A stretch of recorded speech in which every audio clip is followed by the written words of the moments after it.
Rahayu. Yang pertanyaannya mirip-mirip. Yang pertama, intinya apakah boleh dengan cara sembunyi-sembunyi tanpa sepengetahuan suami ketika kita mensedekahkan harta kita sendiri, Ustadz? Karena suami selalu mengontrol, bahkan dihalangi oleh suami. Lalu itu yang pertama. Yang kedua, Ana langsung bacakan, Ustadz ya. Intinya dari pertanyaan Umu Elfayani Azhara, bolehkah Ana bekerja untuk kebutuhan Ana tanpa izin suami, Ustadz? Karena suami ini dianggap suka membatasi istrinya ketika istrinya tidak diberikan uang dengan suami.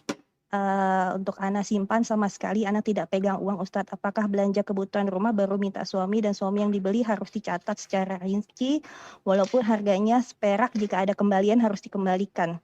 Apakah ini termasuk suami yang pelit? Suaminya atau kerja di perhitungan, mana? Ustadz? Di perpajakan.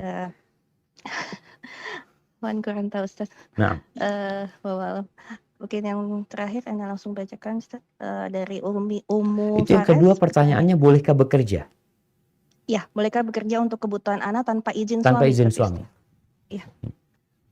Yang ketiga, yang terakhir dari Umu Fares, pertanyaannya, suaminya ini sering membuat istrinya tidak qanaah, tidak bersyukur, bahkan membuat istrinya durhaka terhadap suaminya. Contohnya, suaminya sering menghina-hina apa yang dibeli istri dengan uang istri. Misalnya barang dibeli tidak asli, padahal istrinya beli yang asli.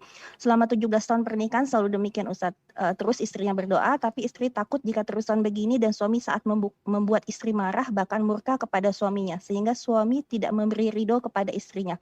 Maka susahlah buat istri meraih surga dari suaminya. Bagaimana, Ustadz, dengan hal yang demikian? Barakallahu fiik. Nah, sampai Ana lupa sama pertanyaan yang pertama tadi. Sedekah sembunyi-sembunyi. Nah, baik, jamaah rahimakumullah. Bicara seorang istri bersedekah, nggak harus suami tahu. Pendapat yang lebih kuat, hartanya istri, milik istri, sehingga istri boleh berbuat dengan hartanya semau dia. Selama hal itu diperbolehkan dalam agama. Karena dia memilikinya, sebagaimana jangan bicara harta dia, sampai mahar yang diberi oleh suami kepada istri itu milik istri, sehingga istri mau diapain, mau disedekahin, mau dikasihkan orang, mau dijual, itu milik istri. Adapun yang kedua berkaitan dengan seorang istri bolehkah bekerja tanpa pengetahuan suami. Kalau dia bekerja tanpa pengetahuan suami, yang mana dia harus keluar rumah, yang mana dia juga mungkin akan melantarkan kewajiban-kewajiban dia, maka nggak boleh. Karena dia punya kewajiban kepada suaminya untuk taat dan patuh sama suaminya. Dia laksanakan tugas-tugas dia. Kalau tadi punya suami yang pelit ya, yang tidak memberikan yang cukup kepada istrinya, maka sang istri boleh mengambil harta suami tanpa izin dia. Dengan cara yang baik. Tapi kalau tadi dikatakan enggak, Ustaz, Ana enggak mau ngambil, Ustaz, tapi alhamdulillah Ana bisa punya keahlian, yang hal itu sebenarnya tidak mengganggu kerjaan Ana sebagai seorang istri, sebagai seorang ibu, tapi memang di waktu-waktu luang yang memang suami tidak akan marah sebenarnya, tapi memang suami kondisinya tadi pelit dia, Ustaz. Sampai dihitung tadi. Sampai urusan berapa? Kalau belanja ya, ada kembalian berapa perak, harus dia catat. Ya Allah, kok dapat dia suami kayak gitu ya. Subhanallah, jemaah. Mungkin itu jadi ujian buat anti yang akan menghapuskan dosa-dosa anti nantinya. Adapun yang ketiga, dapat suami yang modelnya tadi suka menghina. Istri beli barang, aduh, engkau ditipu, dibohongin, tuh KW 12 ini tuh. Padahal istri beli asli. Apa tugas istri menghadapi suami kayak gini? Sabar. Nggak usah ditanggepin. Nggak usah ditanggepin. Nggak usah ngatakan, Bang, ini asli loh, Bang. Apa ini? Saya kata, ya Bang, makasih atas nasihatnya. Nanti kalau aku mau beli, aku mau musyawarah sama Bang. Kadangkala istri ini mau bela diri. Karena dia tahu yang dia beli ini asli gitu loh. Cuma suami memang lisannya kayak gitu. Engkau berusaha untuk memperbaiki suamimu dengan cara diem. Ketika suami itu marah-marah atau dia mencela dirimu, engkau katakan terima kasih, jazakallah khair atas nasihatnya, doakan semoga aku tidak tertipu lagi. Barakallahu fiik.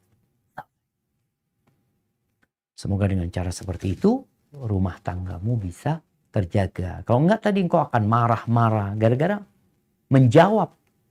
Tapi kalau enggak jawab, insya Allah api itu kalau nggak dikasih kayu, lama-kelamaan dia mati jadi api dalam sekam. Biarin sudah dia di sana.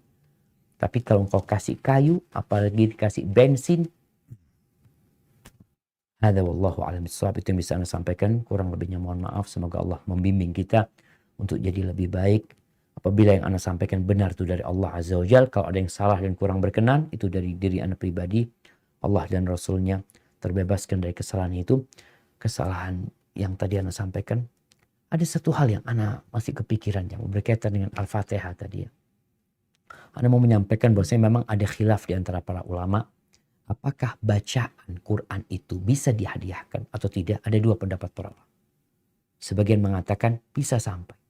Sehingga kalau kita mau baca Al-Quran full atau kita baca surat tertentu, mau baca Al-Fatihah, baca Qul Huwallahu Ahad, kemudian kita setelah membaca kita hadiahkan kepada keluarga kita umpamanya, sebagian ulama mengatakan itu sampai. Tapi sebagian lainnya mengatakan nggak sampai karena Nabi SAW tidak pernah membacakan hal itu sebenarnya. Kalau sedekah ada contohnya. Hadza wallahu a'lam bishawab, itu yang bisa saya sampaikan. Sampai berjumpa kembali. Wassalamualaikum warahmatullahi wabarakatuh.